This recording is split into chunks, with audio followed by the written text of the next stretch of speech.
నిమిషాలు దైవ గ్రంథంలో కొన్ని మాటలు సంఘక్షేమమై విశ్వాసుల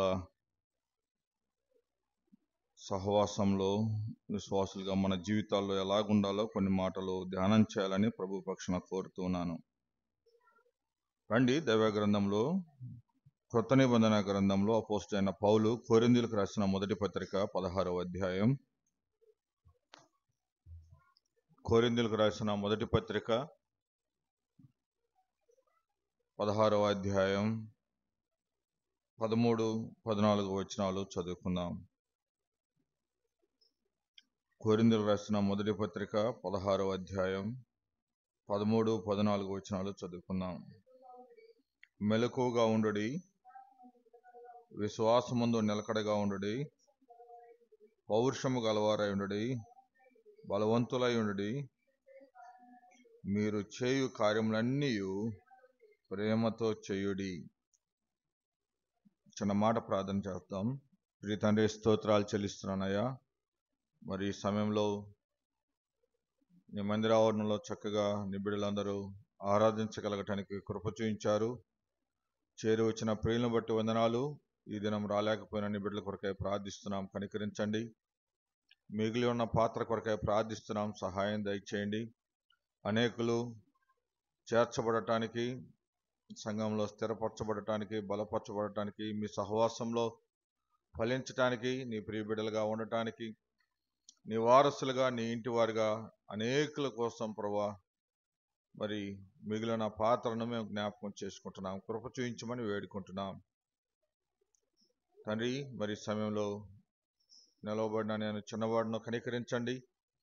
నీ ఆత్మతో నింపండి, నోటి పొరుగా వాడుకోండి. మరుగా నా క్రీస్తు ప్రకటించబడటానికి, సంఘక్షేమం కొరకై, విశ్వాసుల బలం కొరకై, సంఘంలో ప్రభువైన నీ బిడ్డలు ఎలాగుండాలో నీ వాక్యంతో నింపబడటం కొరకై ఈ మాటలు మీరే దీవించి పంచిపెట్టమని క్రీస్తునామమున ప్రార్థిస్తున్నాము తండ్రి, ఆమేన్.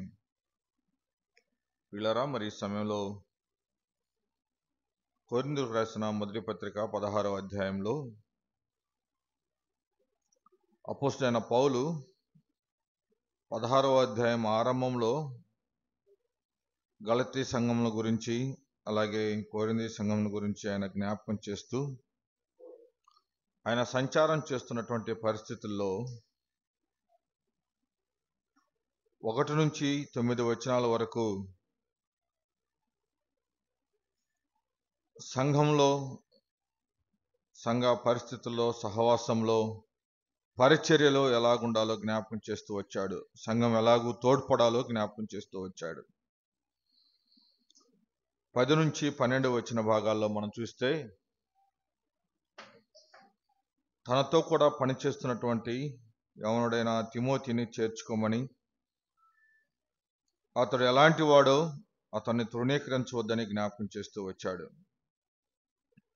13-14 వచనాల్లో మనం చదువుకున్నాం. 13-14 వచనాల్లో ఉన్న విశేషతను ఈ ఉదయకాలం నేను జ్ఞాపకం చేస్తాను. ఇది సంఘానికి సంబంధించినటువంటి సందర్భాన్ని, ఆయన జ్ఞాపకం చేసినటువంటి అనుభవాన్ని నేను మీ దృష్టికి తీసుకురావాలని ఆశపడుతున్నాను.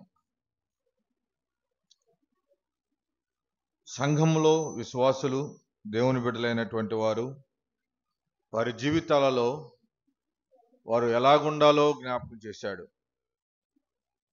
వచనం 13లో అన్నాడు, మీరు మెలకువగా ఉండాలి అని చెప్పారు. విశ్వాసమందు నిలకడగా ఉండండి అన్నాడు. పౌరుషము గలవారై ఉండుడి అని చెప్పాడు. బలవంతులై ఉండుడి అన్నాడు. అంటూ వచనం 14లో జ్ఞాపకం చేశాడు, మీరు చేయు కార్యములన్నీ ప్రేమతో చేయుడి. ఉదయకాలం మరి వచ్చిన భాగంలో చాలా విశేషమైన మాటలు ఉన్నాయిలే, కానీ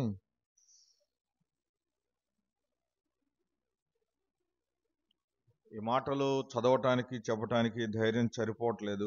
అయినప్పటికీ కూడా కొన్ని విషయాలు మీ దృష్టికి తీసుకురావాలని ప్రభువు పక్షాన నేను కోరుతున్నాను. వచనం 14 ప్రకారం, మీరు చేయు కార్యములన్నీ ప్రేమతో చేయుడి అంటే, ఇది సొంతానికి చేసుకునే కార్యాలు కాదు,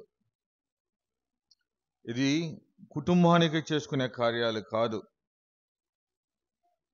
ఎందుకు ప్రేమతో చేయాలి అని చెప్పాడు అంటే, మన కార్యాల్లో ప్రభువైన యేసుక్రీస్తు వారు గుప్తమై ఉన్నాడు అన్న సంగతిని ఆయన జ్ఞాపకం చేశారు. మనం చేసే ప్రతి కార్యాలు అది ప్రేమగా ఉండాలి అని చెప్పాడు. కారణం ఏంటి అంటే, 1 యోహాను పత్రిక 4:19 జ్ఞాపకం చేశాడు.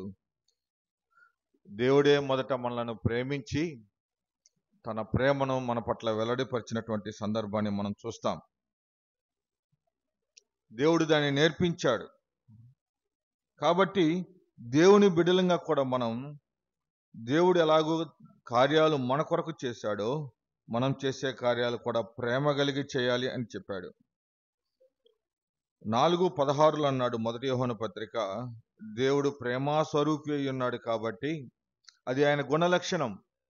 మనము ఆయనకు చెందిన వారేం కాబట్టి మనము తప్పకుండా మనం చేసే కార్యాల్లో ఆయన్ని ప్రచురించాలి.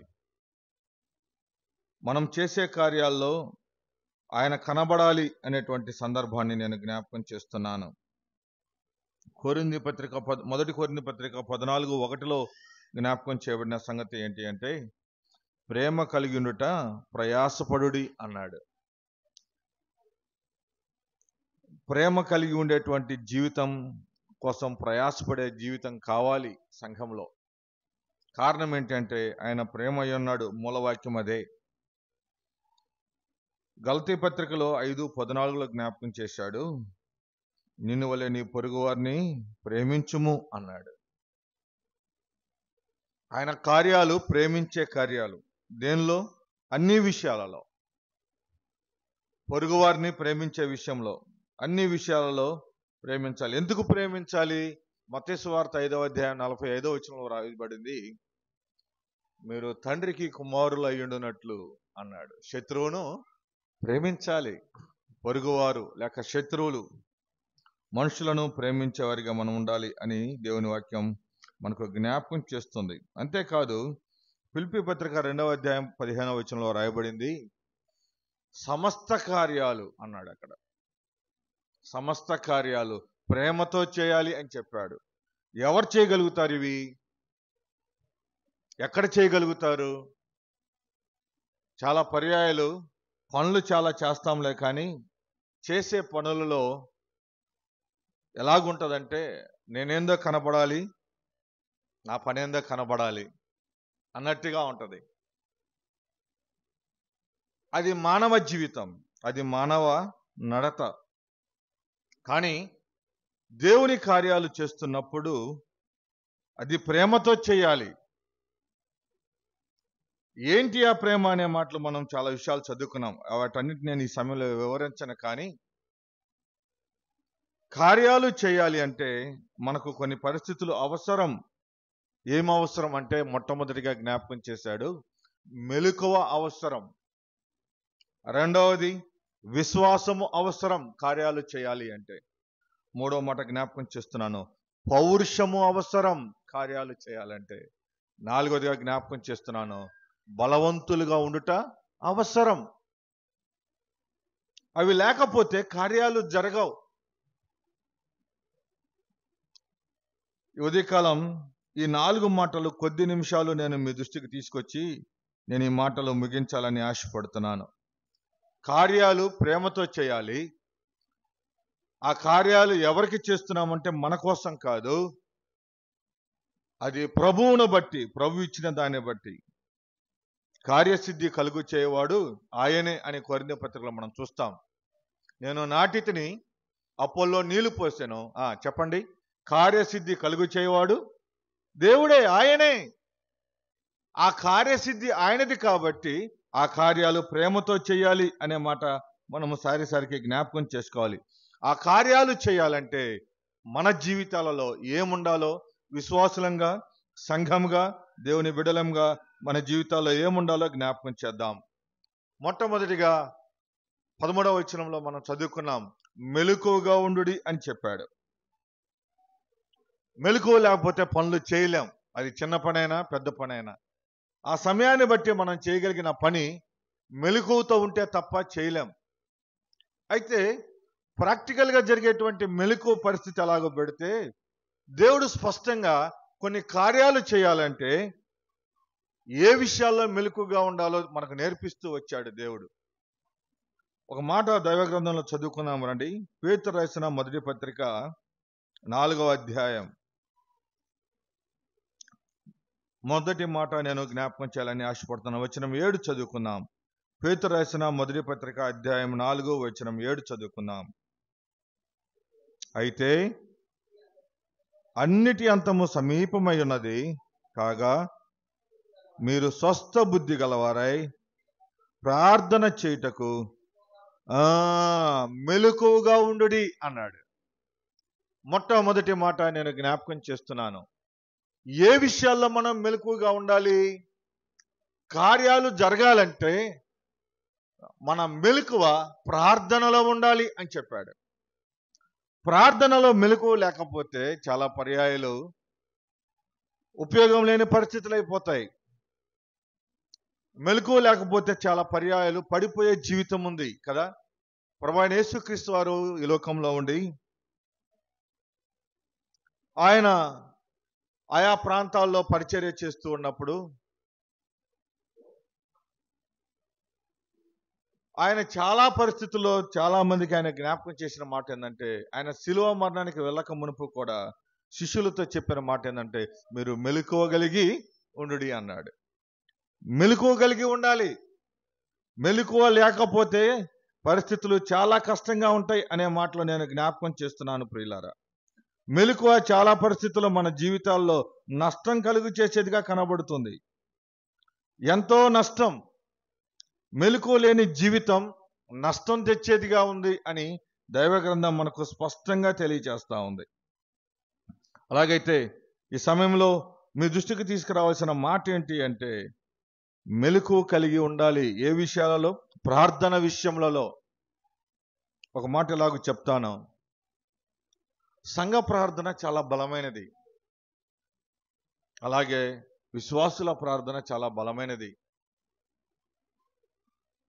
ఒక కార్యం జరగాలి అంటే సంఘము, అపోస్తల కార్యాల్లో మనం జ్ఞాపకం చేసుకుంటాం, తీయటానికి సమయం లేదు కాబట్టి, వారు ఎలా ప్రార్థన చేశారంటే, ఎంత మెలకువ కలిగి ప్రార్థన చేశారంటే, పౌలు శీలలు వారు చెరసాల్లో వేయబడగా సంఘమైతే అనే మాట రాయబడింది అక్కడ.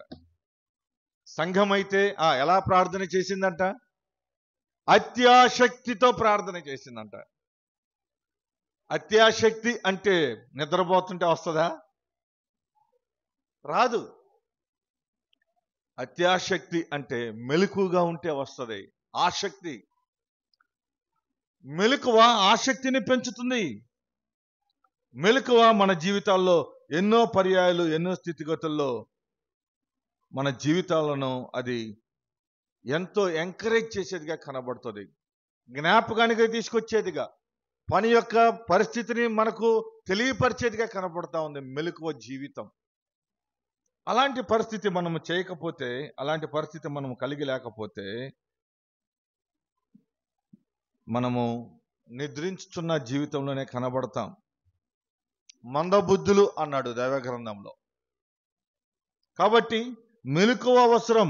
కార్యాలు జరగాలంటే మెలకువ అవసరం. అది ఏ కార్యమైనా సరే. విశేషంగా కుటుంబ జీవితాల్లో, సంఘ జీవితాలలో ఎన్నో కార్యాల కోసం మనం ఎదురు చూస్తూ ఉంటాం. ఈ కార్యాలు జరగాలంటే మనం చేయవలసింది ప్రార్థన, మెలకువతో కూడిన ప్రార్థన. ఈ దినాల్లో చాలా ప్యాషన్ ప్రార్థనలు వచ్చాయి. చాలా ప్యాషన్ ప్రార్థనలు వచ్చాయి.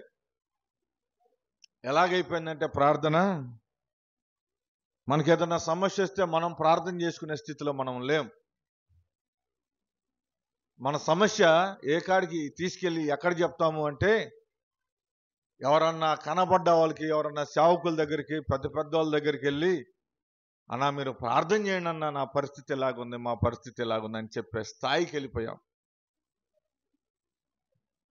సంఘంలో చీటీ రాసిస్తే సరిపోయింది అనుకునే స్థాయికి వెళ్ళిపోయాం. కారణం ఏంటంటే, ప్రార్థన అనే జీవితానికి మన జీవితాన్ని జోడించలేకపోతున్నాం. చాలా పర్యాయాలు మెలకువ లేని స్థితి, అప్పగించే వారిగా కనబడుతున్నాం. కానీ అందులో పాలిభాగస్థులం అయ్యేటువంటి జీవితం మనకు లేదు అనే మాట నేను జ్ఞాపకం చేస్తున్నాను. కాబట్టి ఉదయకాలం ఆలోచించవలసిన విషయం ఏంటంటే, ప్రార్థన అనేటువంటి జీవితం మెలకువతో ఉండి మనం చేయగలిగేటువంటి జీవితం మనకుంటే కార్యాలు సంపూర్ణంగా జరుగుతాయి అనే మాటను నేను మీ దృష్టికి తీసుకురావాలని ఆశపడుతున్నాను. ఎప్పటి వరకు మెలకువగా ఉండాలి? చదువుకుందాం రండి. లూకాసు వార్త 21వ అధ్యాయం వచ్చిన 34, 36 వచనాలు చదువుకుందాం. లూకాసు వార్త 21వ అధ్యాయం 34 నుండి 36 వచనాలు. మీ హృదయములను ఒకవేళ తిండి వలనను మత్తుల వలనను ఐహిక విచారం వలన మందంగా ఉన్నందున ఆ దినము అకస్మాత్తుగా మీ మీదకి ఉరి వచ్చినట్లు రాకుండా మీ విషయమై మీరు జాగ్రత్తగా ఉండుడి. ఆ దినము భూమి అందు నివసించే వారందరి మీదకి అకస్మాత్తుగా వచ్చును. కాబట్టి మీరు జరగబోవు వీటినెల్లను తప్పించుకొని మనిషి కుమారుని ఎదుట నిలబడుటకు శక్తి గలవారు అగునట్లు చెప్పండి. ఎల్లప్పుడూ ప్రార్థన చేయొచ్చు మెలకుగా ఉండుడని చెప్పాను. ఒకానొక దినం రాబోతా ఉంది. ఆ దినంలో చాలా భయంకరమైన పరిస్థితులు కనబడుతున్నాయి. ఎందుకు ఈ దినాన్ని గురించి ముందే మనకు జ్ఞాపకం చేస్తున్నాడంటే, మన హృదయాలు మన జీవితాలట రెండు పరిస్థితుల్లో మెలకువ లేని జీవితాలను కలిగి ఉంటున్నాయి. ఏంటవి? 34లో చెప్పాడు, ఒకవేళ తిండి వలనైనను మత్తు వలనైనను ఐహిక విచారం వలనైనను మందముగా ఉన్నామంట. మనం తినాల్సిన తిండి కంటే ఎక్కువైపోతుంది, చాలాసార్లు తీసుకోవాల్సిన రెస్ట్ కంటే ఎక్కువైపోతుంది, బాధపడాల్సిన దానికంటే ఎక్కువ బాధపడుతున్నాం. చాలా పర్యాయాలు ఏముందలే మందముగా, నెగ్లిజెన్సీ, ఇంగ్లీష్లో నెగ్లిజెన్సీ అని రాయబడింది. అదే ముందలే అన్నట్టుగా బ్రతుకుతున్నాం. అలాంటి పరిస్థితుల్లో మనము ఏమాత్రము కూడా మనకున్నటువంటి ముందు దినాలను తప్పించుకోలేం. కాబట్టి దేవుడు అంటాడు, వచ్చిన 36లో రాయబడింది, కాబట్టి మీరు జరగబోవు వీటినెల్లను తప్పించుకొని మనిషి కుమారుని ఎదుట నిలబడుటకు ఏం కావాలంట? మనకి శక్తి కావాలి. ఒకటి, ప్రార్థన ద్వారా జయం కావాలి. రెండవది, ప్రార్థన ద్వారా మనకేం కావాలి? శక్తి కావాలి. ఏ శక్తి? ఎందుకు ఈ శక్తి అంటే, ఒకానొక దినమున మనం మనిషి కుమారుని ఎదుట నిలవబడాలంటే మనము శక్తివంతులంగా ఉండాలి. ఎందుకు శక్తివంతులంగా ఉండాలంటే, దేవుడు జ్ఞాపకం చేశాడు, నేను బలవంతుడైన దేవుడను. శక్తి కలిగిన దేవుడు మన దేవుడు. కాబట్టి ఉదయకాలం శక్తి లేని వారిగా మనం కనబడితే మనము బలహీనంగా కనబడతాం. దేవుడు జ్ఞాపకం చేశాడు, ఆయన శక్తిని ఆశ్రయించకపోతే, ఆ శిలువ శక్తిని ఆశ్రయించకపోతే మనం బలహీనంగానే కనబడతాం. చాలా మంది బలవంతులు ఎలా అవుతున్నారు అంటే, ఆ శక్తిని ఆశ్రయిస్తున్నారు కాబట్టి బలవంతులుగా ఉంటున్నారు అనే మాటను జ్ఞాపకం చేస్తున్నాను. మొట్టమొదటిది, మెలకువగా ఉండి ప్రార్థన చేయలేకపోతే కార్యాలు పొందలేం. రెండవది, మెలకువగా ఉండి ప్రార్థన చేయలేకపోతే శక్తి పొందలేం. శక్తి పొందటం కోసం మనము ప్రార్థన చేయాలి అనే మాటను నేను మీ దృష్టికి తీసుకొస్తూ ఉన్నాను. మూడో మాట జ్ఞాపకం చేసుకుందాం. చూడండి, లూకాసు వార్త 22వ అధ్యాయం వచనం 46 చదువుతున్నాను. 22:46 చదువుకుందాం. మీరెందుకు నిద్రించుచున్నారు? శోధనలో ప్రవేశించకుండానట్లు లేచి ప్రార్థన చేయడని వారితో చెప్పాను. ప్రభువైన యేసుక్రీస్తు వారు కూడా ఆడ ప్రార్థన చేస్తున్నటువంటి సందర్భం. యేసుక్రీస్తు వారే ప్రార్థన చేస్తుంటే శిష్యుల పరిస్థితి ఎలాగుంది అంటే, నిద్రించే పరిస్థితిలాగా కనబడుతుంది. వారు నిద్రిస్తూ ఉన్నారు. దేవుడు అంటున్నాడు, నా ముందు ఒక శోధన ఉంది. ఏంటి ఆ శోధన? నేను సిలువకు అప్పగించబడబోతూ ఉన్నాను. గెత్సేమనే వనంలో జరుగుతున్నటువంటి సందర్భాన్ని మనం చూస్తాం. ఆ సిలువలో ఏముంది? ఆ సిలువకు అప్పగించబడటానికి ఆయన కొట్టబడవలసి వస్తూ ఉంది. ఆయన రక్తం కార్చవలసి వస్తూ ఉంది. దేహము చేర్చబడవలసి వస్తూ ఉంది. ఎముకలు స్థానంలో తప్పే పరిస్థితి కనబడుతూ ఉంది. రక్తసిక్తమైన దేహం, తల్లముండ్ల కిరీటం, దేహం అంతా కొట్టబడే భయంకరమైన శోధన కనబడతా ఉంది. కానీ ఆయన ప్రార్థన చేస్తా ఉన్నాడు. నా ముందున్నటువంటి శోధన నాకు కనబడుతున్నప్పుడు నేను ప్రార్థన చేస్తున్నాను, అర్థమవుతుందా మీకు అన్నాడు. అయితే మీరు కూడా ఏం చేయాలి? నేను వెడలిపోయే సమయం దగ్గరకు వచ్చింది, నేను వెళ్ళిపోతున్నాను, తర్వాత మీరు శోధనలో పడతారు, భయంకరమైన పరిస్థితులు కనబడతాయి. కాబట్టి మీరు శోధనలో ప్రవేశించకుండా నిమిత్తము మెలకువగా ఉండి ప్రార్థన చేయండి అన్నాడు.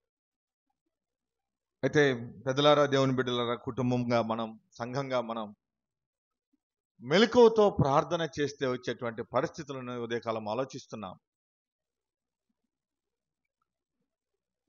చాలా పర్యాయాలు మనం సరిగా ప్రార్థన చేయలేకపోతూ ఉంటే శోధనలు మనం చుట్టుముడతాయి.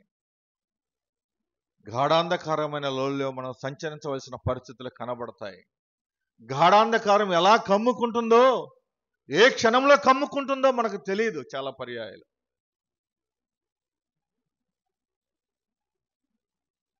241 మంది విమానం ఎక్కారు మొన్న కదా. 241 మంది విమానం ఎక్కారు. 42 మంది లండన్ వెళ్ళటానికి అందరూ సిద్ధపడ్డారు. దాంట్లో కొత్తగా వివాహమైన వాళ్ళు ఉన్నారు, తల్లిదండ్రులను చూడటానికి వచ్చి తిరిగి వెళ్ళేవారు ఉన్నారు, ఉద్యోగ పని మీద వచ్చిన వారు ఉన్నారు, వ్యాపారస్తులు ఉన్నారు, ఫారినర్స్ ఉన్నారు, అందరూ ఉన్నారు. విమానం అందరూ ఎక్కి వారి లగేజీలన్నీ పెట్టుకున్న తర్వాత విత్-ఇన్ 3 minutes గాలిలో కలిసిపోయారు. ఎలా వస్తుందో తెలియదు శోధన. బహుశా ఇలాగ అర్థం చేసుకున్నాం. నేను ఆ పరిస్థితులు అర్థం చేసుకుంటే ఏం జరుగుతుందో తెలియదు. విమానం ఒకవేళ అది కింద పడిపోయే పరిస్థితులు, విత్ ఫ్రాక్షన్ ఆఫ్ సెకండ్స్లో పడిపోతా ఉంది కిందకి. పైలట్స్ దాన్ని పైకి లేపడానికి ఎంతో ప్రయత్నం చేస్తున్నారు, ఇంజన్లు పనిచేయట్లేదు. గాలిలోకి రాయి విసిరితే తిరిగి రాయి ఎలా కింద పడుతుందో విమానం ఆ స్థితిలోకి వచ్చేసింది. మెడికల్ కాలేజీలో, హాస్టల్లో పిల్లలు అప్పుడే మధ్యాహ్నం భోజనం అయిపోయింది, భోజనానికి వచ్చి కూర్చున్నారు. ప్లేట్లో భోజనం పెట్టుకొని హాస్టల్లో కూర్చున్నారు మెడికల్ స్టూడెంట్స్. వారేం అన్యాయం చేయలేదు. ఆ విమానం ఆ మెడికల్ హాస్టల్లోకి దూసుకొచ్చేసి ఆ విమానంలో ఉన్న అందరూ చనిపోయారు, ఒక వ్యక్తి తప్ప అని వార్తలు వస్తున్నాయి. లోపల ఉన్న మెడికల్ విద్యార్థులు ఎంతో మంది చనిపోయారు, బొగ్గున కాలిపోయారు. మాంసపు ముద్దలు కూడా దొరకటానికి కష్టంగా ఉంది. ప్రతి ఒక్కరిది DNA తీసి ఏదో ఒక ముద్ద వారికి అప్పగించాలన్నట్టుగా ప్రభుత్వం ప్రయత్నాలు చేస్తూ ఉంది. ఎలా వస్తుందో తెలీదు, ఎంత భయంకరంగా కనబడుతుందో తెలీదు. కాబట్టి మెలకుగా ఉండి ప్రార్థన చేయాలి అని జ్ఞాపకం చేస్తున్నాడు దేవుడు. మన కళ్ళ ముందు జరుగుతున్న అనేకమైన సంగతులు ఉదయకాలం మనం జ్ఞాపకం చేసుకుంటున్నా. ప్రార్థన విషయంలో మెలకువ లేకపోతే కష్టం అనే మాటను జ్ఞాపకం చేస్తున్నాను. ఆ శోధనలోకి ప్రవేశించకుండా మనం ఉండాలంటే మెలకుగా ఉండి ఎప్పుడు ప్రార్థించాలి. కారణం ఏంటంటే శోధన నుండి తప్పించగలిగినటువంటి వ్యక్తి దేవుడే. ఒక మాట ఎలాగో జ్ఞాపకం చేస్తాను. దైవ గ్రంథంలో దానియేలు గ్రంథం చాలా ప్రత్యేకమైన గ్రంథంగా మనం చూడొచ్చు. ముందు ఒక శోధన ఉంది, ముందే చెప్పారు, నీవు గాని ఈ పని చేయకపోతే, దేవుణ్ణి మొరక్కకుండా మేము పెట్టిన దేవతలకు కానీ నువ్వు మొరక్కితే మనం ఎవరైతే మొరక్కరో వారిని తీసుకెళ్ళి ఎక్కడ వేస్తానన్నారు? అగ్నిగుండంలో వేస్తానన్నారు. ఎవరైతే మొరక్కరో వారిని తీసుకెళ్లి సింహాల బోన్లో వేస్తానన్నారు. వారు ఏం చేశారు చెప్పండి? షడ్రక్ మెషక్ అబ్దెనగోలు వారు ప్రార్థన చేశారు. వారు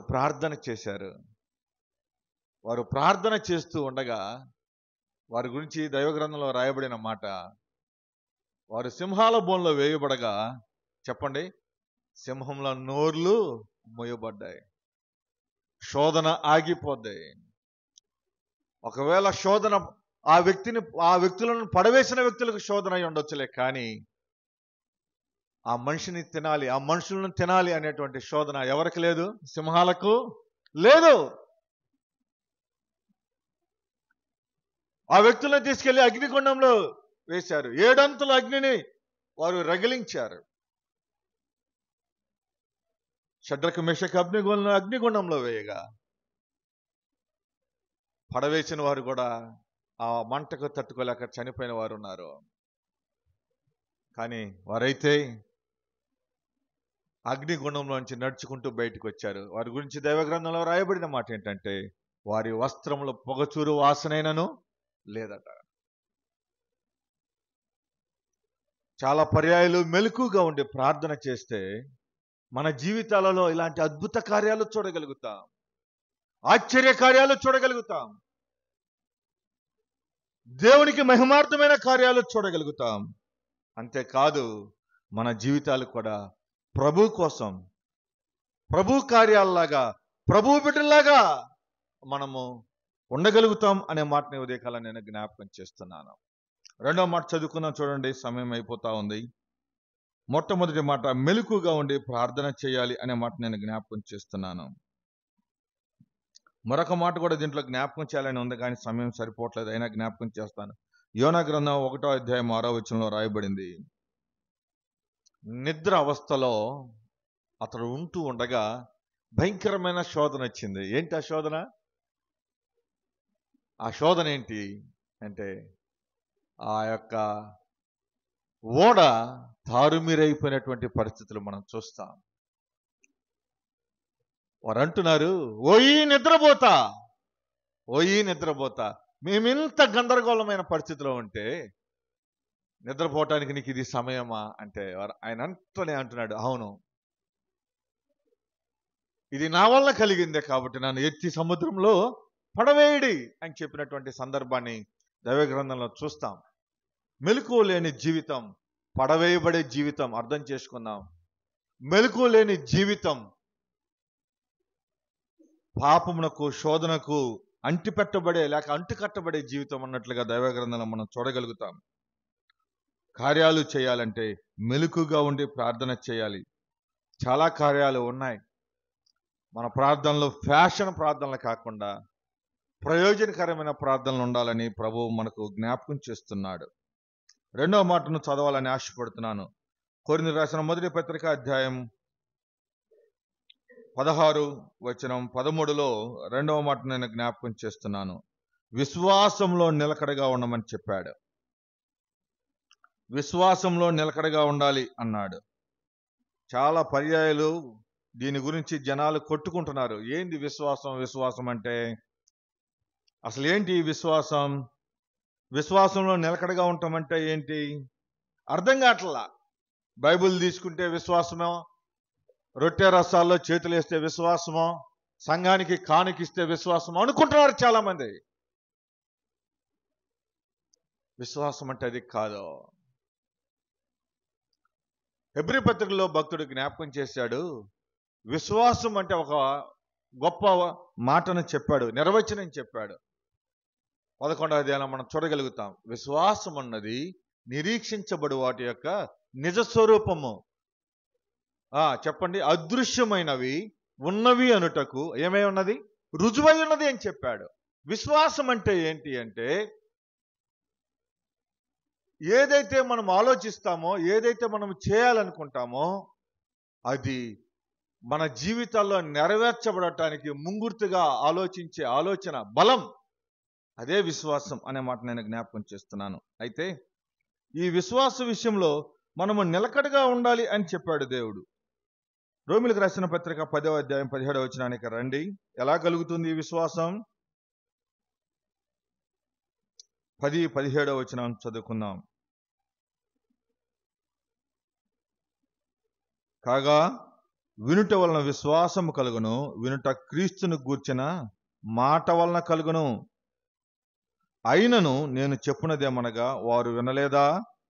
విన్నారు కదా, వారు సర్వము భూలోకమందంతటిని వారి మాటలు భూదిగంతముల వరకును బయలు వెళ్ళెను అన్నాడు. చాలా మంది విశ్వాసంలో లేకపోవటానికి కారణం ఏంటంటే, దేవుని మాటలు భూలోకమందంతటా బయలు వెళుతూ ఉంటే, వినిపించబడతా ఉంటే, చాలా మంది వింటున్నారు, చాలా మంది విన్నారన్నట్టుగా ఉన్నారు, చాలా మంది విని విడిచిపెడుతున్నారు. ఎందుకు అంటే అవి నావి కాదు అన్నట్టుగా ఉంటున్నారు. కానీ దేవుని వాక్యం సెలవిస్తా ఉంది వచనం 17లో, వినుట వలన విశ్వాసం కలుగుతుంది అంటూ కామాబెట్టి అక్కడ అన్నాడు, వినుట క్రీస్తును గూర్చిన మాటల వల్ల కలుగును అన్నాడు. ఏ మాటలు వింటున్నాం? ఇక్కడ ఎవరు చెప్పేదనేది ప్రాధాన్యత కాదు, ఇక్కడ వ్యక్తి ప్రాధాన్యత కాదు, మాట ప్రాధాన్యత. ఈ మాట ఎవరిది? ఎవరిది బోధిస్తున్నారు? ఎవరిని జ్ఞాపకం చేస్తున్నారు? ఎవరిని చెప్తున్నారు? ఎవరికి చెప్తుంది? ఎక్కడి నుంచి మాటలు చెప్తున్నారు అంటే అది క్రీస్తు గురించిన మాటలు అనే మాట జ్ఞాపకం చేస్తున్నాం. వినుట వలన అనగా క్రీస్తు మాటలు వినుట వలన అన్నాడు. ఏ మాటలు వింటే మనకు విశ్వాసం కలుగుతుంది అంటే క్రీస్తు గూర్చిన మాటలు వింటూ వల్ల విశ్వాసం. చాలా మందికి క్రీస్తు గురించిన మాటలు విశ్వాసంగా కనబడట్లేదు. కారణం ఏంటంటే వారు వారి మాటలు క్రీస్తు మాటలుగా తీసుకోవట్లేదు, వ్యక్తి మాటలుగా తీసుకుంటున్నారు. చాలా మంది దేవుని మాటలు దేవుని మాటలుగా తీసుకోవట్లేదు, ఇది దేవుని వాక్యం కదా అని ఆలోచించట్లేదు, దేవుడు మాట్లాడుతున్నాడు కదా అని ఆలోచించట్లేదు. ఒక మాట ఎలాగ చెప్పనివ్వండి, ఒకవేళ దేవుడు మనుషులతో మాట్లాడిచ్చి లేకపోతే వ్యక్తులను నిలుపుకొని దేవుడు మాట్లాడుతూ ఉండగా దేవుని మాటలు ఒకవేళ మనం వినకపోతే ఆ వ్యక్తి మీద సరైన అభిప్రాయం లేక ఇంకోటి అయి ఉండొచ్చు. మరి ఆ వ్యక్తి చెప్పేది నేను వినేది ఏందిలే అంటే నష్టపోయేది నీవే, నష్టపోయేది నీవే. ఆ మాట జ్ఞాపకం చేసుకో. అవి ఏ మాటలు అంటే ప్రభువు మాటలు. దేవుడు అన్నాడు, వినేవారికి తీర్పు ఒకలాగుంటే చెప్పేవారికి 7 అంతలు ఉందంత తీర్పు. ఆ 7 అంతల తీర్పు దేవుడు తీసుకుంటాడు, ఆ 7 అంతల తీర్పు దేవుడికి అప్పగించుకుంటాడు. కానీ వినటం క్రీస్తు గురించినటువంటి బోధ విషయమై కావచ్చు, క్రీస్తు గురించినటువంటి మాటలైతే కావచ్చు, క్రీస్తు మాటలు ఏవి వినబడుతున్నా అవి వింటే విశ్వాసం కలుగుతుంది. ఆ విశ్వాసం మనకేం నేర్పుతుందంటే అది అదృశ్యమైనవి ఉన్నవి అనుటకు రుజువు నేర్పిస్తుంది. ఉదయకాలం చాలా పర్యాయాలు ఆ విశ్వాసాన్ని కోల్పోతున్నాం, దేవుని వాక్యాన్ని వినలేకపోతున్నాం, వాక్యానికి సమయం ఇవ్వలేకపోతున్నాం, వాక్యం వద్దకు రాలేకపోతున్నాం, వాక్యానుసారమైన జీవితంలోకి ఉండలేకపోతున్నాం, వాక్యానుసారమైన బ్రతుకును మనం చూడలేకపోతున్నాం. కారణం ఏంటంటే అది క్రీస్తు మాటలుగా అంగీకరించలేకపోవటను బట్టి. ఉదయకాలం అర్థం చేసుకున్నాం, మనం ఎక్కడ దేవుని మాటలు వింటున్నా అవి దేవుని మాటలుగా గుర్తించండి. వ్యక్తులు వద్దు, వ్యక్తిత్వం మనకు వద్దు, వ్యక్తిత్వమైన జీవితం మనకు నష్టాన్ని తెస్తుంది అనే మాటలు నేను జ్ఞాపకం చేస్తున్నాను. వారు చిన్నవారైనా వారు పెద్దవారైనా, వారు చదువుకున్నవారైనా వారు పామరులైనా, వారు అందగాళ్ళైనా అందహీనులైనా, వారు ఎవరైనా సరే ప్రభు మాటలుగా వారు చెప్తున్నప్పుడు, ప్రభు పక్షంగా వారు నిలబడుతున్నప్పుడు అవి ప్రభు మాటలుగా మనం అంగీకరిస్తే మనకు ప్రయోజనం, మనకు విశ్వాసం. వినటం వల్ల మనకు విశ్వాసం ఉంది అనే మాట నేను జ్ఞాపకం చేస్తున్నాను. అందుకే దేవుడు జ్ఞాపకం చేస్తున్నాడు వచనం 8లో, అయినను నేను చెప్పునదేమనగా వారు వినలేదా? విన్నారు కదా. భూలోకమంతటా ఆయన మాటలు వినిపించబడుతుండగా వారు విన్నారు కదా, కానీ వారిలో విశ్వాసం కలగట్లేదు. అంటే అవి దేవుని మాటలుగా వారు అంగీకరించలేరు. వారు వినువారయ్యుండి సరిగా వినలేకపోతే సమస్య మందే అనే మాట నేను జ్ఞాపకం చేస్తున్నాను. 2వ మాట చదువుకుందాం చూడండి. లూకాసు వార్త 7వ అధ్యాయం వచనం 50 చదువుకుందాం. లూకాసు వార్త 7వ అధ్యాయం 50. ఎందుకు మనం విశ్వాసంలో నిలకడగా ఉండాలంటే మొట్టమొదటిది ఆయన మాట వింటే మనకు విశ్వాసం కలుగుతుంది, ఆ విశ్వాసంలో మనము బలపరచబడతాం. 2వ మాట మనం చదువుకుందాం. యేసు ఆ మాట విని భయపడవద్దు, నమ్మిక మాత్రం ఉంచుము. నీ ఎక్కడ చదువుతున్నావు? 50. అందుకాయన నీ విశ్వాసం నిన్ను రక్షించను, సమాధానము గల దానివై వెలుమని ఆ స్త్రీతో చెప్పాను. రెండవ మాటను నేను జ్ఞాపకం చేస్తున్నాను. ఎందుకు మనం విశ్వాసంలో నిలకడగా ఉండాలి అంటే, ఒకటి గుర్తుపెట్టుకోండి, మనము దేన్నైతే విశ్వసిస్తామో ప్రభు మాట విని ఆ విశ్వాసం మనం కలిగి ఉంటాం. రెండవది, మనము కలిగి ఉన్నటువంటి విశ్వాసం, దేన్నైతే మనం విశ్వాసం కలిగి ఉంటామో ఆ విశ్వాసం మనల్ని రక్షిస్తుంది. We are savers in the faith. ఆ విశ్వాసంలో మనం రక్షించబడతాం అనే మాటను మనం అర్థం చేసుకోవాలి ప్రియులారా. విశ్వాసం మనల్ని రక్షిస్తుంది.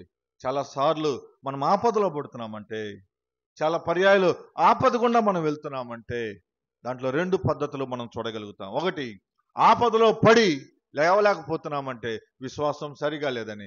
ఆపదలో పడ్డా కూడా మనము జయించి బయటకు వస్తున్నామంటే మన విశ్వాసం దేవుడు నిలిపాడు, లేకపోతే విశ్వాసాన్ని బలపరిచాడు, మనల్ని రక్షించాడు అనే మాటను జ్ఞాపకం చేస్తాం. అక్కడున్న స్త్రీ ఆ ప్రాంతంలో ఆ ప్రజల మధ్య ఎన్నిక లేని స్త్రీ, కానీ ఆమె విశ్వాసం ఇచ్చిన విధానం చూస్తే ఆ విశ్వాసం ఆమెని రక్షించింది. రక్షించబడిన తర్వాత ఆమెకేం కలిగిందంట? సమాధానం కలిగింది అనే మాటను జ్ఞాపకం చేస్తున్నాను. రక్షణ సమాధానాన్ని ఇస్తుంది. విశ్వాసం రక్షిస్తుంది, రక్షణ సమాధానాన్ని ఇస్తుంది. సమాధానం అనగా సంతోషము అనే మాటను నేను జ్ఞాపకం చేస్తున్నాను. జాయ్ అని రాయబడింది దైవ గ్రంథంలో. జాయ్ఫుల్ లైఫ్, ఆహ్లాదకరమైన జీవితాన్ని మనం జీవించగలిగేటువంటి పరిస్థితి అనే మాటను నేను ఈ ఉదయకాలం మీ దృష్టికి తీసుకురావాలని ఆశపడుతున్నాను. ఎందుకు విశ్వాసంలో మనం నిలకడగా ఉండాలి అంటే, మనము రక్షించబడటానికి, రక్షించబడిన మనము సమాధానంగా ఉండటానికి. చాలా పర్యాయాలు రక్షించబడ్డామన్న పేరు ఉందలే కానీ సమాధానం కొదువైపోతా ఉంది. రకరకాల సమాధానాలు కొదువైపోతున్నాయి మనకు. ఆ సంతోషం ఉండట్లేదు. ఎందుకో మందిరానికి వస్తాం, ఎందుకు మందిరానికి వచ్చామో, ఎందుకు మందిరం నుండి వెళ్ళామో తెలియదు. ఎందుకు వచ్చి వాక్యం విన్నామో, విన్న వాక్యాన్ని ఏం చేసి వెళ్ళామో మనకు తెలియదు. అలాంటి పరిస్థితుల్లో, అలాంటి నీరుగారిన జీవితాలలో, అలాంటి బ్లైండ్నెస్ లో మనం కనబడుతున్నటువంటి వారిగా ఉంటున్నాం. చాలా పర్యాలు మందిరానికి వచ్చి మెలకు లేని వారిగా కనబడుతున్నాం. మెలకు కూడా ఉండట్లేదు.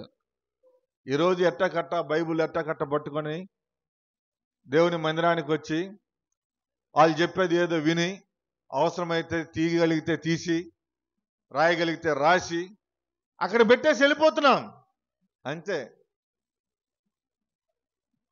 మీరు నమ్ముతారో లేదో ఒక మాట జ్ఞాపకం చేస్తాను. చాలా సంఘాలు ఎదగలేకపోవటానికి, చాలా సంఘాలు బలపరచబడలేకపోవటానికి కారణం ఏంటంటే, దేవుని దాసులు ఎవరైనా సరే వాక్యం చెప్పిన తర్వాత ఆ వాక్యాన్ని హృదయాల్లో సబ్మిట్ చేసుకోవట్లేదు, అన్వయించుకోవట్లేదు. చాలా పర్యాయాలు అవును దేవా నువ్వు ఈ వాక్యం చెప్పావు, ఈ వాక్య ప్రకారం నా జీవితం, నా బ్రతుకు లేదు. ఆ వాక్యాన్ని సరితూచుకుంటూ ఉండగా ఆ వాక్యానికి నేను ఏ పరిస్థితిలో కూడా దగ్గరగా లేను అని సమాధాన పరుచుకోలేక ఏదో కాలక్షేపం అయిపోతా ఉంది. అసలు ఇంకా జ్ఞాపకం చేస్తాను, చాలా సంఘాల్లో వాక్యం అయిపోయిన తర్వాత ప్రార్థనతో క్లోజ్ చేస్తారు. ప్రకటనలు ఏమన్నా సరే వాక్యానికి ముందే చాలా పర్యాయాలు. కారణం ఏంటంటే, విన్న వాక్యం హృదయాల్లో నాటబడాలి, విన్న వాక్యం హృదయాల్లో బలపరచబడాలి, వాక్యంతో నింపబడి వాక్యంతో బయలు వెళ్ళాలి. చాలా వేదనగా జ్ఞాపకం చేస్తున్నాను. ఏం వాక్యం విన్నామో తెలియదు, ఏం వాక్యంతో మనం వెళ్తున్నామో తెలియదు. ఇంకా విశ్వాసం ఎక్కడి నుంచి వస్తుంది? వాక్యం అనగా క్రీస్తు మాటలు అనే మాటలు నేను జ్ఞాపకం చేస్తున్నాను. యోహాను సువార్తలో రాయబడింది, ఆదియందు వాక్యం ఉండెను, వాక్యము దేవుడే ఉండెను, ఆ వాక్యమే దేవుడై ఉన్నాడు అన్నాడు. ఇప్పుడు ఆ వాక్యం అంట కృపా సత్య సంపూర్ణంగా ఎక్కడుంది? మన మధ్య నివసిస్తూ ఉంది. దాన్ని మనం యాక్సెప్ట్ చేయలేకపోతున్నాం. We are not able to accept word of God. దేవుని వాక్యాన్ని మనం యాక్సెప్ట్ చేయలేకపోతున్నాం చాలా పరిస్థితుల్లో. కారణం ఏంటంటే, అది దేవుని వాక్యం ఎంటల్లా మందిరానికి వచ్చిపోతున్నాం, ఆయన మాట్లాడాడు అనుకుంటున్నాం. మందిరానికి వచ్చాం, అతను ఎవరో వచ్చారు మాట్లాడారు అనుకుంటున్నాం చాలా పర్యాయాలు. సోదరులారా, మీకు వందనాలు చెప్పి జ్ఞాపకం చేస్తున్నాను. వాక్యాన్ని వాక్యంగా వింటే మనకు విశ్వాసం కలుగుతుంది. వాక్యం ప్రభుది, ప్రభు ఇచ్చే వాక్యం వాక్యంలాగా వినాలి అనే మాటను నేను జ్ఞాపకం చేస్తున్నాను. సమాధానం గలదానిగా వెలుమని చెప్పాడు. విశ్వాసము ఏం చేస్తుంది అంటే మొట్టమొదటిది రక్షిస్తుంది. మరొక మాట చదువుకున్నాం రండి. అదే 8వ అధ్యాయం లూకాసు వార్త 48వ వచనం. మొట్టమొదటిది విశ్వాసములో ఎందుకు నిలకడగా ఉండాలంటే రక్షిస్తుంది, రక్షణ వలన సమాధానం వస్తుంది.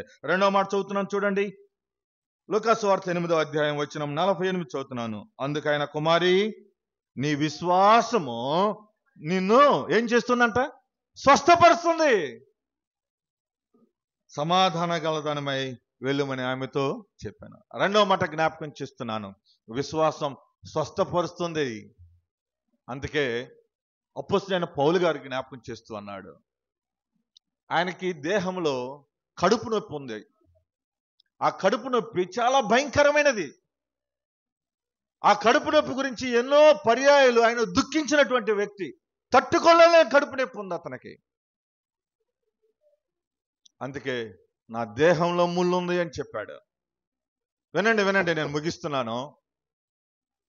దేహంలో బలహీనత ఉన్నా ఆయన కలిగి ఉన్న విశ్వాసాన్ని బట్టి ఆయన ఇచ్చిన ఒక స్టేట్మెంట్ ఏంటంటే, ఆయన కలిగి ఉన్న విశ్వాసాన్ని బట్టి ఆయన ఇచ్చిన స్టేట్మెంట్ ఏంటంటే, శరీర పురుషుడు కృషించుచున్నను, చెప్పండి, నా ఆంతరంగ పురుషుడు ఏం చేస్తున్నాడంట? దినదినము వర్ధులుతూ ఉన్నాడు. ఇప్పుడు ఆయనకి సమాధానం ఉన్నట్టే కాదా? చెప్పండి.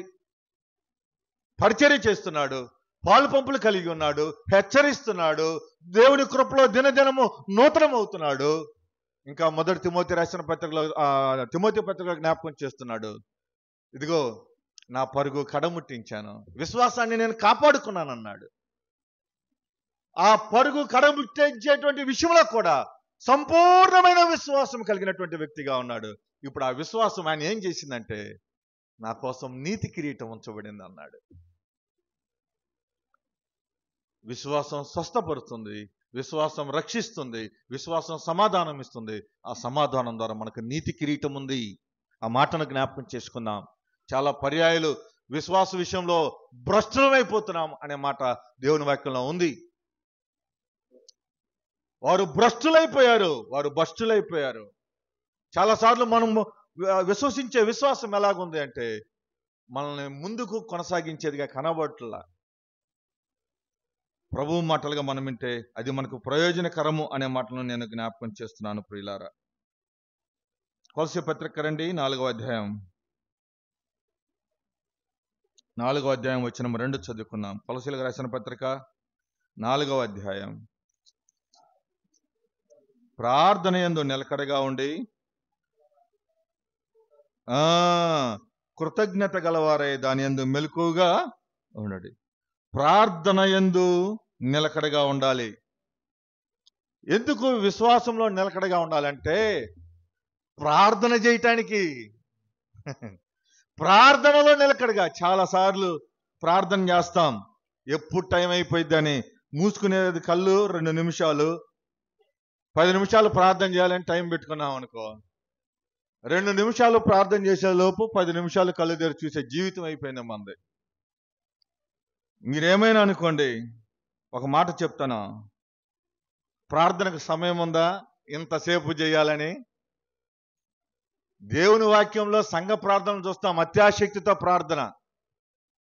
అందరికంటే ముందు ఆమేనని చెప్పి మెలకొండ కూర్చొని ఎవరు ప్రార్థన చేస్తున్నారా, ఎవరు ముసుగులు వేసుకున్నారా, ఎవరు అటు ఇటు తిరుగుతున్నారా, మొబైల్ చూసుకుంటున్నారా, ఈ జీవితం అయింది ప్రార్థనా కూడికలో. అవలేదా? మన హృదయాల మీద మనం, మనస్సాక్షి మీద మనం చేయలేసుకొని నిజంగా నేను చేయట్లేదు ఈ పని అని చెప్పగలమా? ఎవరైనా సరే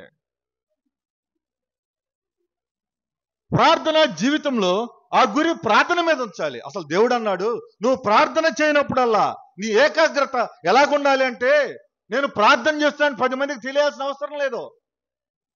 నీ గదిలోనికి వెళ్ళి, తలకు కూడా నూనె పెట్టుకోమన్నాడు కదా, నీ గదిలోనికి వెళ్ళి తలుపులు మూసి ప్రార్థన చేసే విషయం ఎవరెవరికి తెలియాలంటే, దేవుడికి నీకే తెలియాలి. దేవుడు సిద్ధంగా ఉంటాడు నీ మాట వినటానికి. నువ్వు ఎప్పుడైతే ఆ మనసుతో నువ్వు నిలకడగా ఉండి లోపలికి వెళ్ళి తలుపు వేసుకోవడానికి ప్రయత్నం చేస్తావో ప్రార్థన విషయంలో, దేవుడు సిద్ధంగా ఉంటాడు.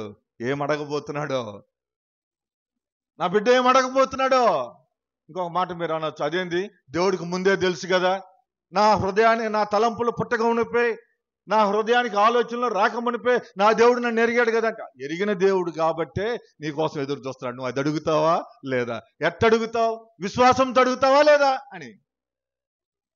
కాబట్టి ఉదయకాలం విశ్వాసంలో మనం నిలకడగా ఉండాలంటే ప్రార్థనలో నిలకడగా ఉండాలి. ఆ ప్రార్థన ప్రభువుకి చేరేదిగా, ప్రభు యొద్దకు చేరేదిగా ఉండాలి. అలా లేకపోతున్నాం, అలా ఉండట్లేదు మన ప్రార్థన. యథార్థంగా ఒప్పుకుంటే మంచిది దేవుని దగ్గర. అలాంటి ప్రార్థన చాలా పర్యాలు మనం మర్చిపోయేవారిగా కనబడుతున్నాం అనే సంగతిని నేను మీ దృష్టికి తీసుకొస్తున్నాను ప్రియులారా.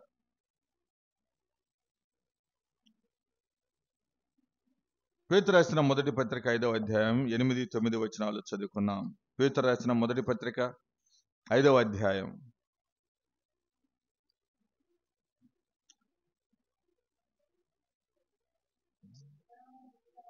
8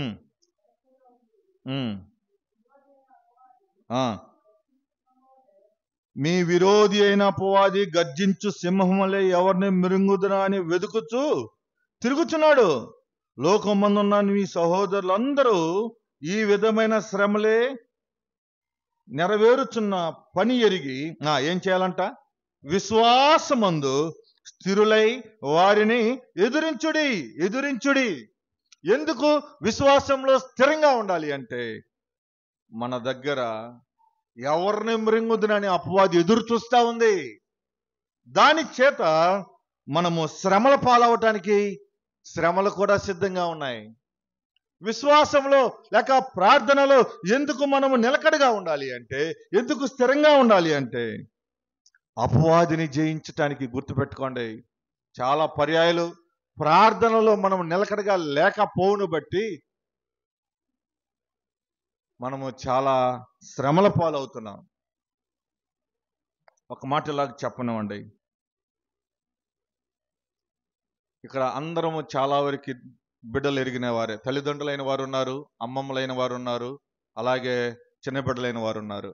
మన కుటుంబాల్లో జరిగే సంఘటన ఏంటంటే, ఒక పిల్లవాడు వాడికి కావలసింది వాడికి ఇచ్చేదాకా వాడు రకరకాల మారాలు వేస్తాడు, రకరకాలుగా అడుగుతాడు. అవన్నీ మనం తెలిసే ఎలాకలా ఒప్పించుకుంటాడు. చాలాసార్లు తల్లిదండ్రులు విసుగుపడి కూడా ఆ బిడ్డకు ఏం చేయాలో అది చేస్తారు. 2 దెబ్బలు కొట్టి కూడా అయినా వాడేదే కావాలంటాడు, ఇస్తాడు. వాడు ఇచ్చేంత మటుకు అడగడు. ఆ పరిస్థితులు, ఆ మారం నుండి వాడు తప్పుకోడు. చిన్న చిన్న విషయాల్లో మనమే ఎలాగుంటే, మన ప్రభువు దగ్గర మనం పొందుకునేదాకా ప్రార్థన చేసే జీవితం నిలకడతత్వం లేదు మనలో. అటు ఇటు కొట్టుకొని పోయే బ్రతికైపోతా ఉంది. నిలబడలేకపోతున్నాం ప్రార్థనలో.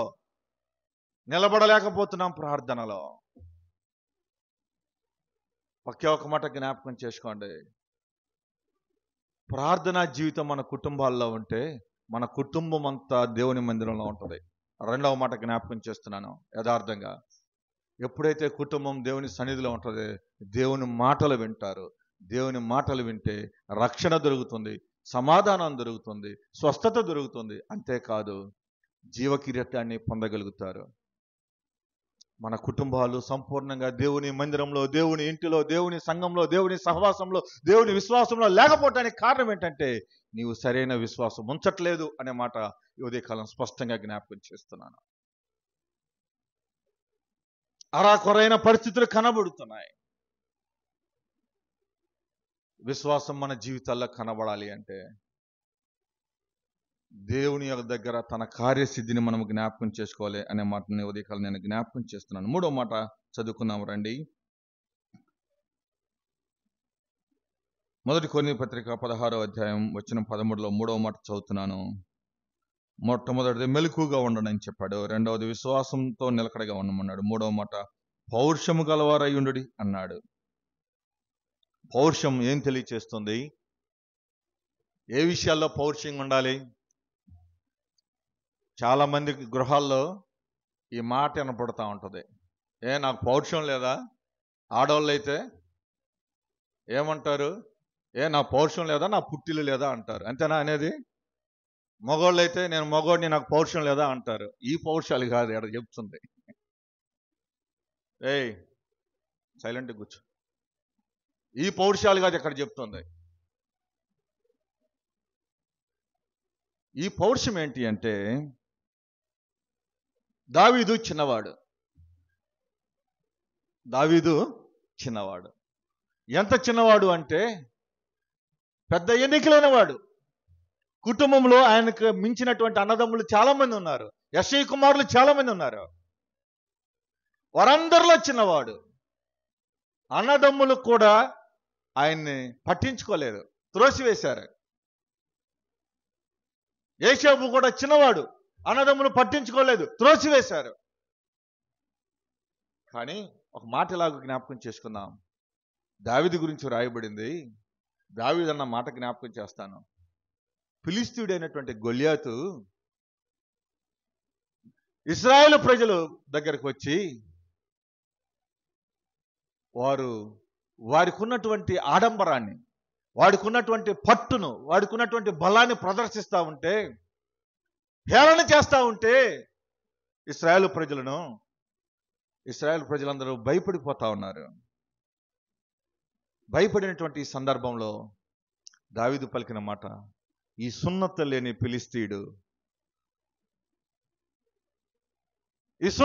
ఫిలిష్తీయుడు పౌరుషము కలిగిన నా దేవుణ్ణి, పౌరుషము కలిగిన యెహోవా పక్షంన నేనుండగా నాకు విరోధి అవడం అని దేవుని కోసం పౌరుషంగా నిలబడ్డాడు. ఎన్నిక లేకపోయినా, త్రోసివేసినా దేవుని కోసం పౌరుషంగా నిలబడ్డాడే, అది పౌరుషం అంటే.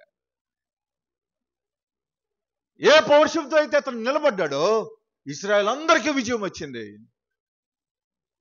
అజానుభావుడైన 6 మూరలు ఎత్తుగలిగినటువంటి గొల్యాతుని ఒక్క ఒడిశల రాయితో చంపివేస్తే అందరూ అన్నారు, యుద్ధము యెహోవాదే అన్నారు. అది పౌరుషం అంటే. ఉదయకాలం మన యుద్ధాలు ఎక్కడి వరకు వచ్చాయి? ఏ యుద్ధాలు చేస్తున్నాం? ఏ పౌరుషమైన యుద్ధాలు? బ్రేకప్ అయ్యే యుద్ధాలే మన జీవితాల్లో, మన కుటుంబాల్లో మనం చేసే యుద్ధాలు. ఒక మాట జ్ఞాపకం చేస్తాను. సమస్య ఏదైనా, పరిష్కారం ఏదైనా, పరిస్థితి ఏదైనా, పద్ధతి ఏదైనా సరే, దేవుని దగ్గర దేవుని బిడ్డలుగా, విశ్వాసులుగా మనం ఉంచవలసినటువంటి పౌరుషం ఏంటంటే, నేను దేవుని బిడ్డను, నేను విశ్వాసిని, దేవుని కొరకైనటువంటి వ్యక్తిని, నేను దేవుని చేత ప్రత్యేకించబడిన వాడిని, ఆయన పిలుపుకు తగినట్టుగా నేను ఉన్నటువంటి జీవితం నేను బ్రతకాలి. అది నా పౌరుషం. గలతీ పత్రికలో, కొలసీ పత్రికలో మనం చదువుకుంటాం, తీనక్కర్లేదులే. కానీ ప్రభువు పిలిచిన పిలుపుకు తగినట్టుగా జీవించటమే పౌరుషత్వం అంటే. ఏ పౌరుషం మనకుంది? చాలాసార్లు మన పౌరుషం ఏం చేస్తుందంటే ఎడబాటు తెస్తుంది. ఎవరికి? మనుషులకి, సంఘానికి, కుటుంబానికి, వ్యక్తులకు. ఆ పౌరుషం దేనికి పనికిరాదు. దానివలన కుళ్ళు, కుతంత్రం, చావటమే, అంతకంటే ఏం కనబట్టలే. కానీ మనం ఉంచాల్సిన పౌరుషం, అనుక్షణం గుర్తు చేసుకోవాల్సిన పౌరుషం ఏంటంటే ప్రభువులో గుర్తు చేసుకోవాలి. అందుకే దావీదు అన్నాడు, రోషం కలిగిన నా దేవుడు. ఈ సున్నత లేని ఫిలిష్తీయుడు అవమానిస్తాడా? ఈ సున్నత లేని ఫిలిష్తీయుడు ఈ ప్రజల దగ్గరికి వచ్చి ఇశ్రాయేలును అవమానిస్తాడా? ఎంత? ఈ ఉదయకాలం ఏ పౌరుషత్వం ఉందో మనకు? ఏ పౌరుషం కనబడుతుంది? మన పౌరస్థితి పరలోకమందు, అది గుర్తుపెట్టుకున్నాం. ఎక్కడ మనము ప్రభు కోసం పౌరుషంగా దేవుని కోసం నిలబడితే చాలా విషయాలు ఉన్నాయి, కానీ చెప్పడానికి సమయం లేదు. ఒక్క మాట, 2 మాటలు చెప్పి నేను ముగిస్తాను. పౌరుషం సువార్త ప్రకటించే విషయంలో కావాలి. పౌరుషం ప్రార్థించే విషయంలో కావాలి. పౌరుషం విశ్వాస విషయంలో కావాలి. పౌరుషం దేవుని పని చేసే విషయంలో కావాలి. పౌరుషం ప్రభు కోసం నిలబడే విషయంలో కావాలి. పౌరుషం సాక్ష్యాన్ని కాపాడుకోవటంలో కావాలి. పౌరుషం, ప్రభు ఎదుట బలా నమ్మకమైన మంచి దాసుడని అనిపించుకునే విషయాల్లో కావాలి. ఉదయకాలం వేటిలో ఉంది మన పౌరుషం? ఏముందని మన పౌరుషం? మనము పౌరుషంగా ఉండాలి అనే మాట నేను జ్ఞాపకం చేస్తున్నాను. 1-2 మాటలు అన్నాను కాబట్టి తెస్సలోనికీయులకు రాసిన మొదటి పత్రిక 2వ అధ్యాయం వచనం 2 చదువుకుందాం రండి. మొదటి తెస్సలోనికీ పత్రిక 2వ అధ్యాయం వచనం 2. మీరు ఎరిగినట్టే మేము ఫిలిప్పీలో ముందు శ్రమపడి అవమానము పొంది ఎంతో పోరాటంతో దేవుని సువార్తను మీకు బోధించుటకై మన దేవుని యందు ధైర్యము తెచ్చుకుంటామని మీకు తెలియను. 1 నుంచి చదివితే, సహోదరులారా, మీ యొద్ద మా ప్రవేశము వ్యర్థము కాలేదు గాని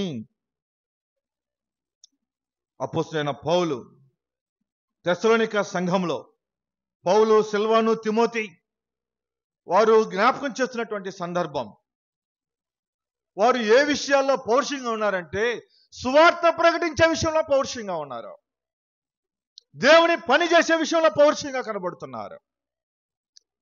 ఆ పౌరుషం మనకు కావాలి.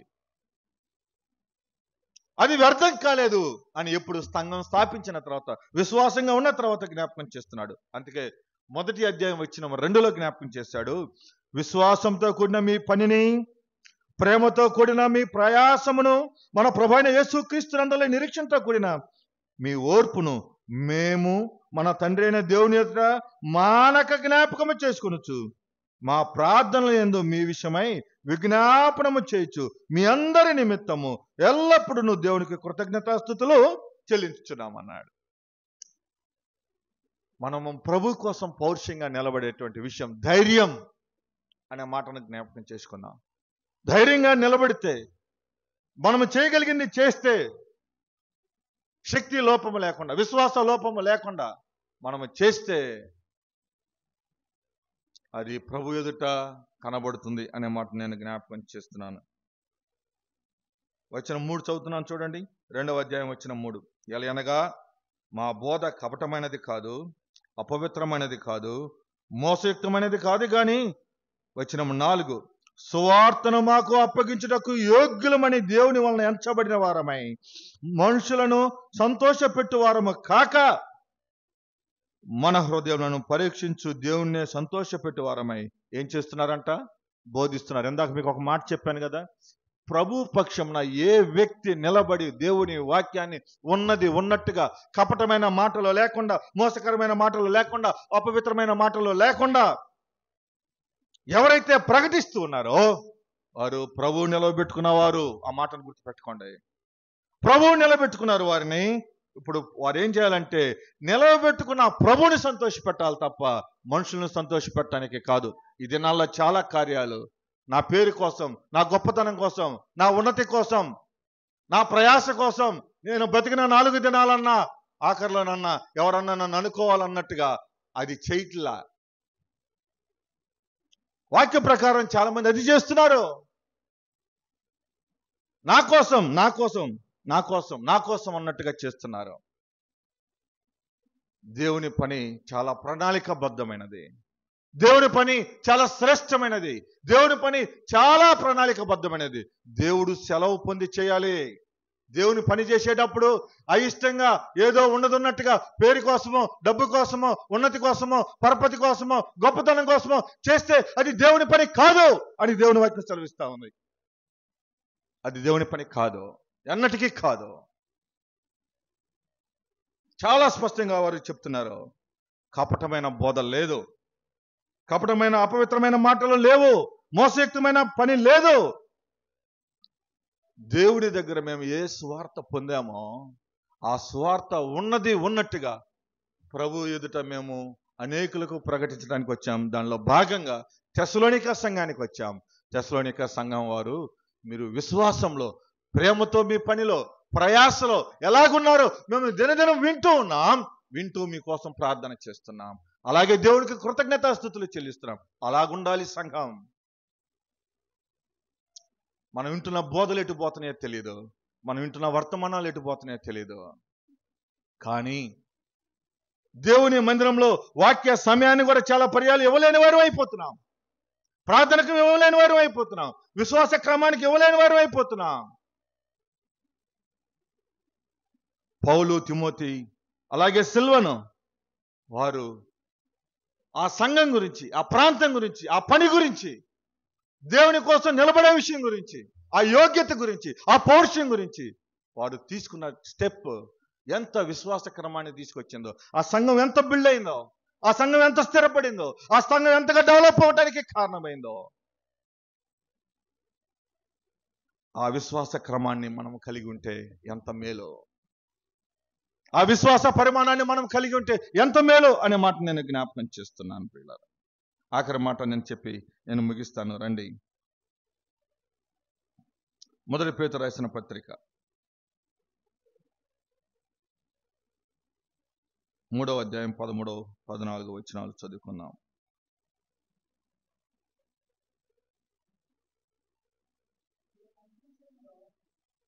మీరు మంచి విషయంలో ఆసక్తి గలవారైతే మీకు హాని చేయగలవాడెవడు?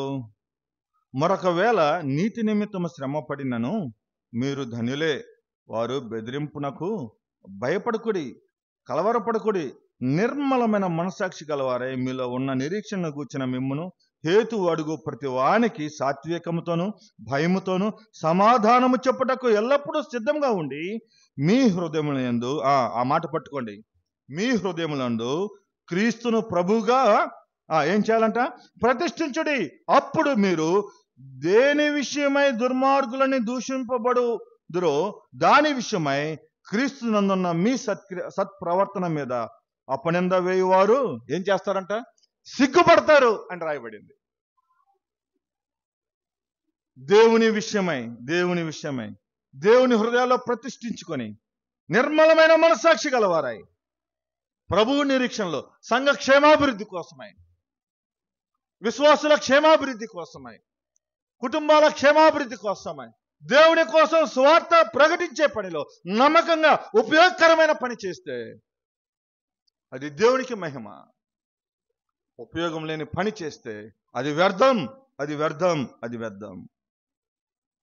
అది ఏం చేస్తుంది అంటే అది మనలను ఎంతో భయంకరమైన దుర్మార్గులు దూషించేటువంటి పరిస్థితులకు అప్పగిస్తుంది అనే మాటను జ్ఞాపకం చేస్తున్నాను. Accountability of the God. దేవునికి లెక్క అప్పగించాలి. మనం లెక్క అప్పగించే పరిస్థితుల్లో దేవుని కోసం నమ్మకంగా నిలబడి పని చేయాలి తప్ప వేరొక పని మనకు ఉండకూడదు. అది దేవుని సెలవు పొందాలి, దేవుని ఆజ్ఞ పొందాలి, దేవుని మాట చొప్పున చేయాలి. అలాగూ చేస్తే దేవుడు మనల్ని జ్ఞాపకం చేసుకుంటాడు. అలాగైతే ఉదయకాలం 3 మాటలు నేను జ్ఞాపకం చేశాను. ఈ 3 మాటల్లో ఒకటి మెలకుగా ఉండాలి, రెండవది విశ్వాసంతో నిలకడగా ఉండాలి, మూడవది జ్ఞాపకం చేశాను పౌరుషము గలవారై ఉండాలి. 4వ మాట దేవుని చిత్తమైతే మరొకసారి 4-5 మాటలు నేను జ్ఞాపకం చేస్తాను. ఎందుకు వీటిలో మనం ఉండాలి అంటే మనం చేసే కార్యాలు ప్రేమతో జరగాలి. మనం చేసే కార్యాలు సంపూర్తి కావాలి. సంపూర్తి కావాలి అంటే మనం విశ్వాసంలో నిలకడగా ఉండాలి. సంపూర్తి కావాలంటే ప్రార్థనలో నిలకడగా ఉండాలి. సంపూర్తి కావాలంటే మనం పౌరుషం గలవారిగా ఉండాలి. అలాగ మనం ఉంటే మనము మన విశ్వాస జీవితంలో, సంఘ జీవితంలో ముందుకు కొనసాగే వారిగా కనపడతాం. మనుషుల మెప్పుకు, ప్రజల మెప్పు కోసం మనము పని చేసేవారి కాకుండా ప్రభువు మెప్పు కోసమే, ప్రభు కొరకై ఈ పని చేయాలి. సంఘం క్షేమం కోసమే పని చేయాలి. లేకపోతే సంఘం కుటుంబాల క్షేమం కోసం ఈ పని చేయాలి, విశ్వాసుల క్షేమం కోసం ఈ పని చేయాలి, నశించుతున్న ఆత్మల కోసం ఈ పని చేయాలని ప్రభు దగ్గర సెలవు తీసుకొని ఆ పని జరిగిస్తే దేవుడు ఆ పనిని జ్ఞాపకం చేసుకుంటాడు, ఆ పనిని అర్థం చేసుకుంటాడు. లేకపోతే కొయ్యకాలు కర్రగడ్డి వలె కాలిపోతుంది ఆ పని. నిలవరమైన పట్టణంలో అది ఉండదు ఆ పని అనే మాటను దైవ గ్రంథంలో మనం చాలా చూడగలుగుతాం. తల్ల వంచండి, ఒక మాట ప్రార్థన చేసుకొని ప్రభువుకి అప్పగించుకుందాం. మన కుటుంబం